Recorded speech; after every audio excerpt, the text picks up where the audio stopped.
Cerita kisah Raja Tiongkok uji kesaktian Sunan Gunung Jati. Simak sampai akhir, jangan di-skip. Terima kasih. Bismillah. Assalamualaikum warahmatullahi wabarakatuh. I've seen a lot of change, been through a lot of pain. Some things are not the same as they were a year ago. Raja Tiongkok mengundang Sunan Gunung Jati dengan maksud menguji kesaktiannya. Sunan Gunung Jati pun datang ke istana memenuhi undangan Raja Tiongkok tersebut. Belakangan diketahui bernama Kaisar Honggi era dinasti Ming. Satu kisah menarik tentang Raja Tiongkok yang menjajal kesaktian yang dimiliki Sunan Gunung Jati. Sunan Gunung Jati merupakan salah satu wali dari Wali Songo yang mendakwahkan ajaran agama Islam di tanah Jawa. Sunan Gunung Jati memang dikenal sakti dengan keramat wali yang dimilikinya yang sangat luar biasa.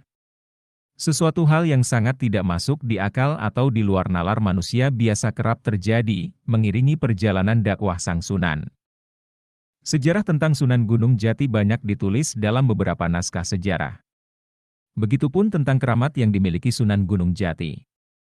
Salah satu ulama yang sangat alim menceritakan tentang kehebatan keramat yang dimiliki Sunan Gunung Jati adalah Gus Baha. Diterangkan begitu detail oleh Gus Baha bagaimana keramat itu terjadi pada wali.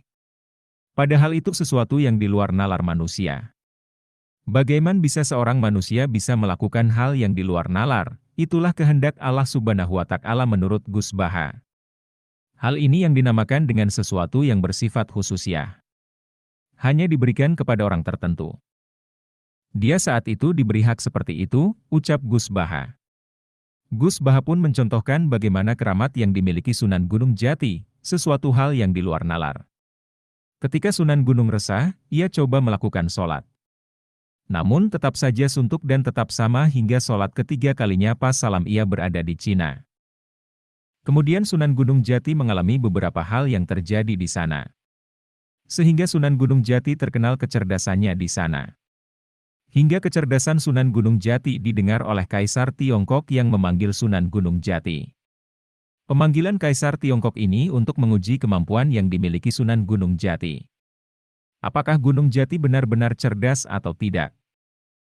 Sewaktu Sunan Gunung Jati makan, sang Kaisar Tiongkok memerintahkan para dayang untuk mendandani kedua putrinya di dalam kamar. Putri pertama Kaisar Tiongkok yang hamil disandingkan dengan adiknya yang tidak hamil. Tapi perutnya diganjal bantal seolah-olah hamil.